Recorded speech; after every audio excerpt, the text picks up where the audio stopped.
अस्सलामुअलैकुम नाजरीन, आप देख रहे हैं पावर अलर्ट न्यूज़ HD। आइए आपको आगाह करते हैं एक अहम खबर से। जावरिया से हमारे नुमाइंदे हाजी जफर अब्बास की खुसूसी रिपोर्ट। मुल्क भर की तरह सरगोदा के चारों अजला में यौम तकरीम शहदा मिली जोश व जज्बे के साथ पुलिस लाइन में मनाया गया।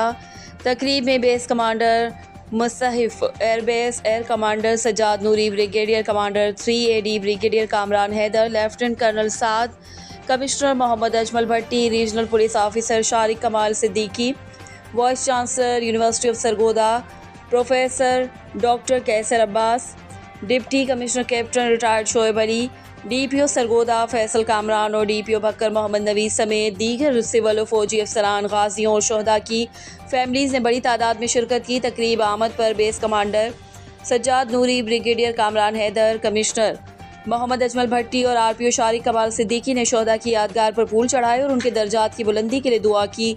इस मौके पर पुलिस के चाको चौबंद दस्ते ने सलामी दी। तकरीब से खिताब करते हुए base commander air commander Sajjad Noori ने कहा कि जंगें फौजें नहीं लड़ती, कौमें लड़ती हैं। जिस फौज के पीछे गयूर कौम खड़ी हो उसे किसी दुश्मन से कोई ख़तरा नहीं। वर्दी चाहे किसी रंग की हो, लहू का रंग लाल होता है। कौमी सलामती के मामले में जब तक तमाम वर्दियाँ यकजा होकर काम नहीं करेंगी तो दुश्मन इससे फ़ायदा उठाने की कोशिश करेगा। मुल्क की खातिर जानों की कुर्बानियाँ देने वाले शोहदा हमारा सरमाया हैं। रिपोर्ट हाजी जफर अब्बास, तहसील रिपोर्टर, शाहपुर, जावरिया।